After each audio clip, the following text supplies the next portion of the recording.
Upstate Medical University in Syracuse, New York, invites you to be the informed patient with the podcast that features experts from Central New York's only academic medical center. I'm your host, Amber Smith. Today, we'll be talking about what to do or not to do in order to maintain a healthy spine with Ryan Martin, a doctor of physical therapy at Upstate. Welcome to the Informed Patient, Dr. Martin. Thanks, Amber. Thanks for having me. From early childhood, I remember being told about the importance of good posture. Does posture in childhood impact the spine in adulthood? Yeah, absolutely.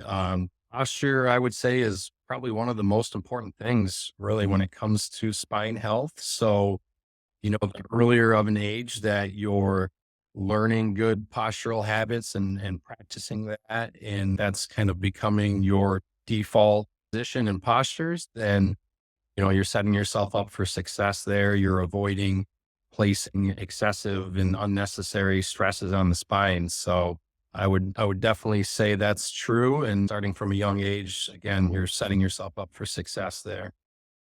What are the most common mistakes you see with posture with adults and children? It's usually pretty common to see, that as we're sitting down, we often slouch to some degree, right? So as opposed to sitting upright a little bit more, we tend to slouch out in our chair. If you think of when you're standing and you place your hand on your lower back, you can feel that there's a little bit of a curvature there, right? A little bit of a lordosis, as we call it. So when we sit down, often again, we slouch. That lordosis or that curvature kind of decreases and flattens out. And that again puts you in a position where there's increased pressure on your spine from the lumbar spine, the low back, right up through your upper back and your neck. So I think most people can probably relate to that and have caught themselves slouching at times. So that's most commonly what we see, typically. Does poor posture give you back pain? I mean, how would you know that you have bad posture?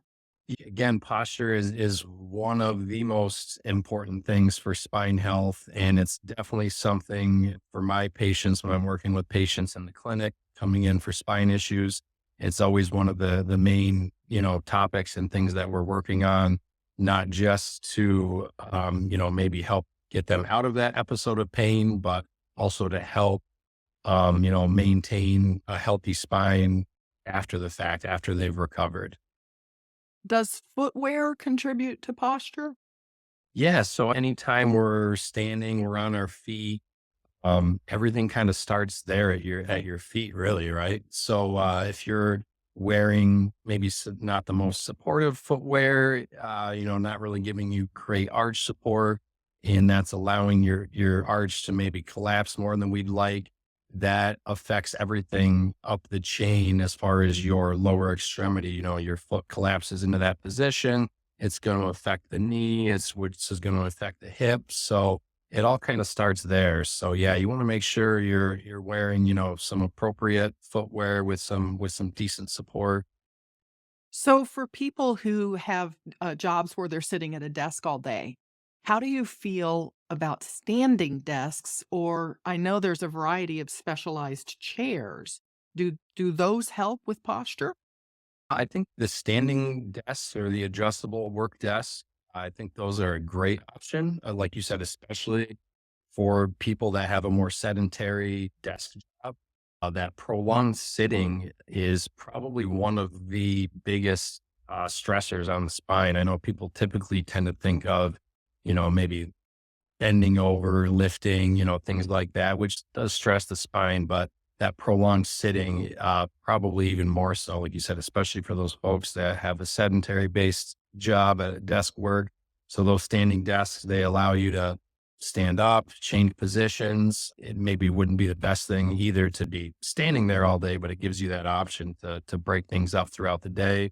So that's again something I'll often recommend to patients of mine if they're dealing with a spine issue and they have a desk job. That's something that I'll often recommend to them. There's varying versions of that, from the whole desktop raising up and down to other ones that you can basically just kind of set your computer on and that'll raise up and down. So those are a great option. As far as specific chairs, I don't usually recommend anything too specific there. Essentially, as long as again the chair is somewhat of a nice, firm back and upright back, where it's kind of promoting that upright posture. I think people are in good shape with something like that. Lumbar roll is something that can really be useful as well, like a lumbar cushion, a lumbar pillow. Again, that's something you would just place in that hollow of your lower back when you're sitting, and it helps to promote that, maintaining that hollow of your lower back, sits you up straight. When we're sitting, that's really where our posture begins, is at the base of our spine at our lower back. If you're sitting and you're maintaining that curve of your lower back, it really sets you up for success elsewhere up the spine into your upper back and your neck. If you're sitting up there, it puts your shoulders and your neck and your head kind of automatically in a good position versus, again, if you're slouched out from your lower back, it kind of tips your shoulders and your upper back forward, tends to promote that forward head posture, all of those things that are putting increased stress on your discs in your spine. So yeah, lumbar rolls, again, with any standard chair, you can use a lumbar roll. I recommend that, again, usually to patients in the vehicle, at work, anywhere they're sitting for any length of time. And it's a great thing, even if you don't have back or neck or spine pain, it's a good thing to just make a habit out of, just for, again, overall spine health through the lifetime. This is Upstate's The Informed Patient Podcast. I'm your host, Amber Smith. I'm talking with Doctor of Physical Therapy Ryan Martin about how to maintain a healthy spine. How often do you see people who injure their backs trying to lift heavy objects? I do see that, but like I was saying earlier, I think more than anything, it's often more of these cumulative stresses on the back. I would say probably more often, again, just from poor postural habits and the cumulative stresses that come with that. Not that people, again, can't injure their back or their spine through, a certain heavy force. I think sometimes when that does happen, it may just be the straw that breaks the camel's back kind of thing, where they maybe had this issue kind of brewing, and that was just that extra stress on the spine that really kind of tipped the scales there. What advice do you have about the right way to lift? Probably the type of thing most people have heard, as far as, bend at the knees and the hips. Try to try to make most of the movement come from there, where you can rely more on your lower extremity, your leg muscles, and avoid just all that bending and motion coming from your lower back. It's another area, again, we try to educate patients on in the clinic, is good body mechanics with bending and lifting. And you can get most of the way down into a squat, towards the floor, and really still keeping your low back and your spine in a relatively neutral position if you're really, squatting down from more the hips and the knees. So another way, again, to reduce those stresses on the spine, a good thing just to try to make a habit out of, to set yourself up for success and avoid developing spine issues. How much of a role does a person's weight play in putting stress on the back? I would say it certainly plays a role to some extent. I mean, the more weight or mass that we're carrying, the more pressure, and force that's being transmitted and loaded on the spine. So I would certainly say it plays a role. Also, I think maybe sometimes it can be maybe something of a scapegoat. I've encountered a lot of patients where they may, be experiencing some spine issue or another, and sometimes they're just kind of told, well, you're overweight, you need to lose some weight, and then that's maybe just kind of like the easiest thing sometimes to point a finger at. So I would say it plays a role to some extent, again, and so far as the forces and stresses on your spine, the more weight you're carrying, it is increasing your stresses there. But yeah, I'm not always so to point my finger at that as the primary issue most often. Are there particular exercises that are good for your back, even for people who don't have back pain but want to prevent it? Are there exercises you recommend or things that you say not to do? Yeah, that's a great question. Certainly, general strengthening and stabilization of your core muscles, your hip muscles.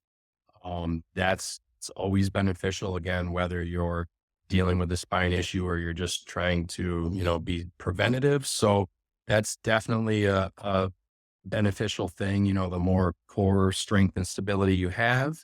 And one of the big things we'll often explore in the clinic, if somebody's coming in for a spine issue, there's often what we call a directional preference, which just means that there's a direction you can move the spine or stretch the spine that will relieve pain and hopefully help actually resolve the problem. So depending on what the issue is and what is causing the pain, that could be bending forwards, it could be bending backwards, it could be lateral movements, but there's often a specific direction of movement for the spine that can help relieve pain, resolve these issues. That's something that you really would probably want to explore more with a physical therapist or somebody who's trained in that. Those things are important. There are, again, stretches that can be done that help to offset a lot of the daily stresses and pressures on the spine as a whole. We tend to do more forward bending, right? As far as, bending forward, picking things up, bending over towards the floor, putting our socks and shoes on. So we tend to move more in that direction in regards to the lower back. And it's less common that we move into a upward bending direction. So oftentimes, that can be beneficial for helping decrease the incidence of some of those disc issues that we commonly see. So yeah, that would be some of the main things. Again, we'd work on in physical therapy, identifying any directional preference, strengthening and stabilization exercises. Those would be the main things. Is running a healthy activity for the spine? Yeah, I would definitely say really any form of activity and movement and exercise, as long as it's done appropriately. I wouldn't, want to see anybody try to take up running and start doing excessive mileage, too quickly. That can cause injuries in and of itself. So you always want to build up to those activities and allow your body in your tissues time to adapt to those maybe new stresses you're putting on it. So as long as it's done, in a smart way and you're working your way up gradually, definitely. And again, activity, movement, exercise in general is some of the best things for the spine. Again, usually the problem is that we're spending too much time sedentary, sitting in one position where you get that cumulative stress on tissues and on the spine. Well, let's talk about sleep. What is best for our spine, firm or soft mattress? It would may come down to each individual in terms of their spine and what particular issues they may be dealing with, whether they may have stenosis or if they're dealing with a disc issue, as well as what positions they tend to sleep in, if they're more of a back sleeper, a side sleeper, stomach sleeper. So that one would be another one of those things where you probably would want to talk that through with a therapist or somebody along those lines to kind of individualize that based on, again, any diagnosed conditions and patient sleeping positions and preference there. So, sleeping on the back versus side or stomach, all three of those could potentially be okay for someone who's wanting to keep their spine healthy? Yeah, for the most part, I think as far as when I'm working with patients, when it comes to sleep, they kind of have their set positions where they're comfortable in and that they're able to sleep in. So again, depending on what they may or may not have going on, I'll try to work with them to find ways of making that, again, less problematic. But as a whole, any of those positions should be fine, with the typical individual with a healthy spine. One thing I'll often advise patients on, if they are more of a sleeper and they're sleeping on, a very, very soft surface or mattress, it can kind of promote them kind of sagging into that mattress a little bit. And again, kind of having that effect of rounding out the lower back, which can increase those pressures on the discs in the spine. So that can sometimes be detrimental, again, depending on the individual and what they have going on in their spine. What about hammocks? Are those a good idea? That it would kind of go along as the similar lines, and even more so, again, if you were sleeping on your back in a hammock, that's really going to kind of curl you up into that almost banana type shaped, right? Where certainly that's going to put a lot more pressure on those discs of the spine, is putting your spine into more of that forward flex position. So that I would probably advise against for most individuals. Does the type of pillow matter? As far as that goes, I usually kind of gauge our patients more sleeping on their back or on their sides. If you're sleeping on your side, then with gravity, your head is going to naturally kind of fall down towards the mattress that way. So I usually tell people there, if you're laying on your side, maybe to have a little bit thicker of a pillow or a couple pillows. So that is helping to keep your neck in more of a neutral alignment as opposed to allowing it to bend to the side. If you're more of a back sleeper, I usually advise people there that less is more as far as pillows go. As if you're laying on your back, the more pillows you have under your head, it's going to kink your neck and your head again, kind of into that forward bending position, bringing your chin more towards your chest, which again will put more pressure on those intervertebral discs. So that's usually how I advise people there. If you're a stomach sleeper, you're going to have to kind of rotate the head somewhat one direction or the other. So that's usually my advice as far as pillow use and sleeping positions. Well, we've all heard about the dangers of smoking and the link to lung cancer, but what can smoking do to our spines? Smoking obviously has detrimental effects on our bones. It can increase risk for fracture and osteoporosis. It can delay healing of fractures. By virtue of all of that, that's going to affect the spine. So obviously not a recommended thing for spine health. Anything we need to keep in mind in terms of nutrition that's good for our skeletal system? Yeah, I think going back to the diagnosis of osteoporosis or osteopenia, which is just an earlier stage of osteoporosis, making sure that you're getting enough calcium and vitamin D. Your doctor, may order bone density scans to assess that bone density to see if there's any stage of osteopenia or osteoporosis going on. In those situations where there is diagnosed osteoporosis, that can weaken the bone, of course, and that can result in vertebral fractures or compression fractures.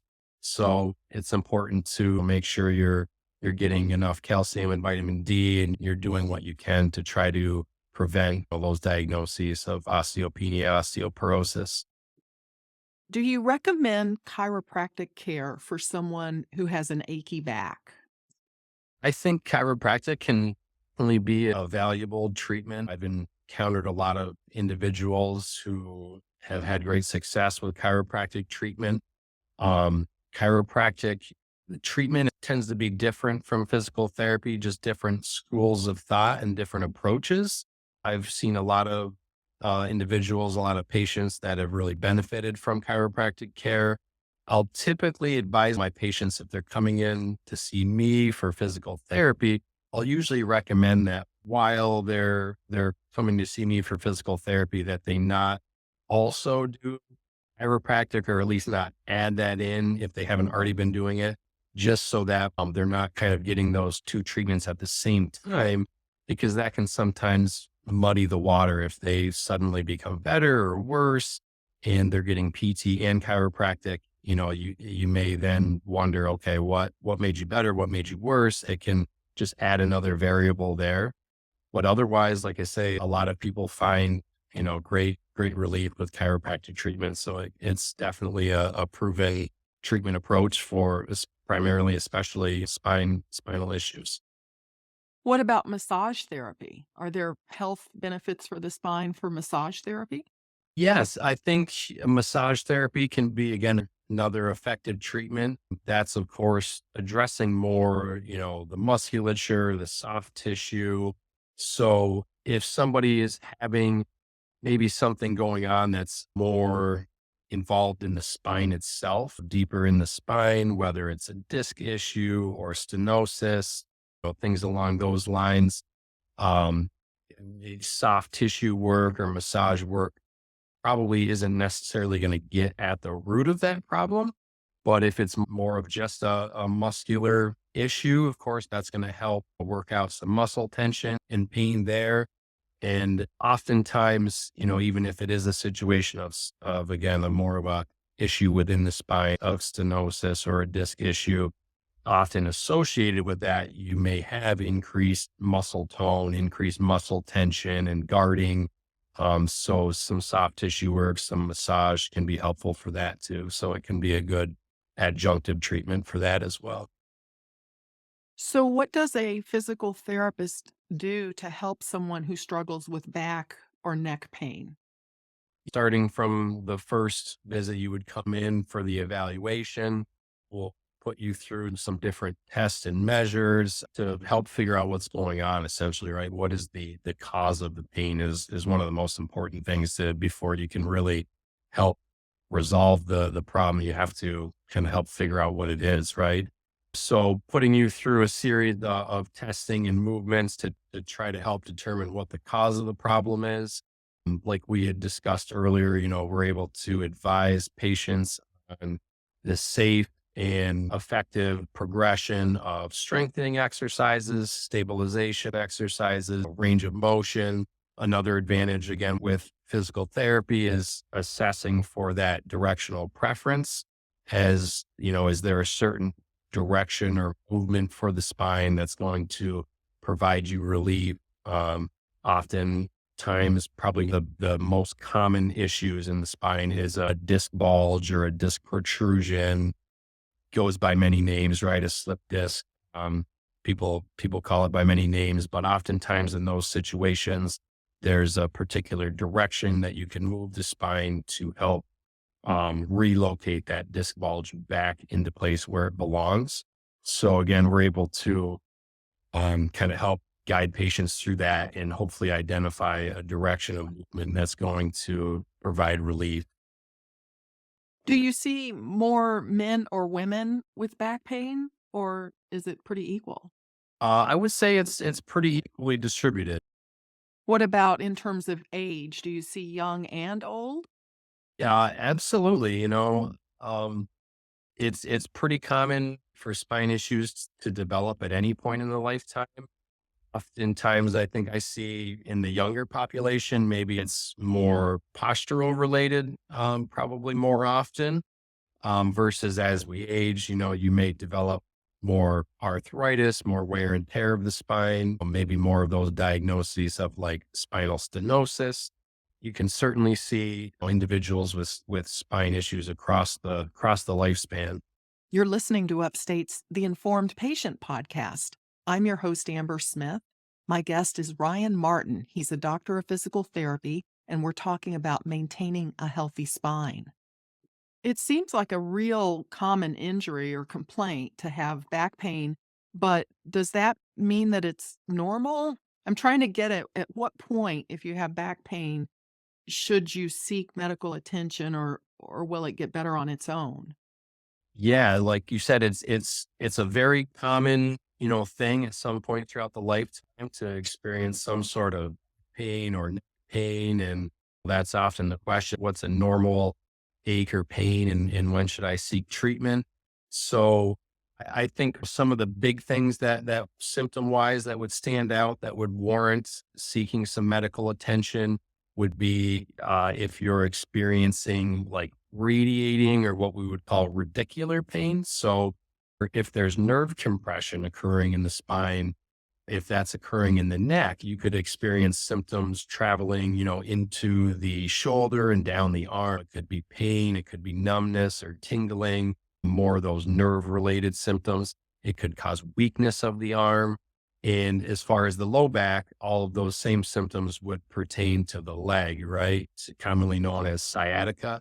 Certainly, if you're experiencing symptoms into your arm or your leg, again, of numbness, tingling, pain, that would be worth getting checked out, seeking some medical help. These symptoms of back or neck pain or arm or leg symptoms are occurring in the context of any other changes, such as like bladder or bowel function. That can be a red flag for some more serious issues that you would definitely want to get checked out. Any difficulty controlling bladder or bowel or increased urgency, anything like that. If you have any other kind of general health symptoms associated with the new onset of these symptoms, kind of overall malaise or fatigue, or again, other even seemingly unrelated symptoms that are kind of occurring around the same time, that would, warrant seeking some medical attention. But as a whole, it's very common, again, to experience some localized back pain or neck pain here or there. If it's something that resolves quickly on its own and it's not recurring often, then I don't think necessarily that's anything to worry about. Oftentimes in the clinic, by the time maybe somebody gets in to see me, they may get to me for that first visit, that evaluation, and say, a month ago I was having this severe pain, and now I'm actually feeling a lot better. I really am not having too much pain or issue at this point, but can you teach me maybe some exercises, some things that I can do to kind of help break that cycle? Because oftentimes these spine issues, they are recurring and they'll show back up, over and over again. So I think that's something to it. If it's an issue that tends to keep popping back up and you continue to have issues with that, even if it tends to resolve on its own, usually as more and more episodes show up, things are often get worse with each progressive episode. So sometimes it's a good idea, even if you're not in an acute episode, to, okay, let me go get some treatment, let me learn what I can do to break this cycle and prevent this from continuing to recur. So, for an acute episode where someone has some back pain that develops before they get in to see a healthcare provider, do you recommend ice or heat? You can really go either way. If it's something going on deeper within the spine, probably neither of those modalities are really going to be penetrating your muscles and all your soft tissue to really have a significant effect on the spine itself. That being said, most people tend to do better with heat. It's going to have more of an effect of decreasing the muscle tone, usually providing some pain relief. Ice, on the other hand, that also will usually kind of numb things out, if you will, and decrease the pain levels. It tends to have a more of an anti-inflammatory effect. But again, it's different from an ankle sprain where you can kind of put the ice right on the ankle and it's really getting at that area. If the problem is deeper within the spine, again, that cold therapy is probably not really penetrating deep enough there to have much of an anti-inflammatory effect. So I usually advise my patients, whatever you find to be giving you better relief. Most people tend to respond better to heat. Well, Dr. Martin, thank you so much for making time to tell us about healthy spines. Thank you. Absolutely. Thanks for having me on. My guest has been Doctor of Physical Therapy Ryan Martin from Upstate Medical University. The Informed Patient is a podcast covering health, science, and medicine, brought to you by Upstate Medical University in Syracuse, New York, and produced by Jim Howe, with sound engineering by Bill Brokel and graphic design by Dan Cameron. Find our archive of previous episodes at upstate.edu/informed.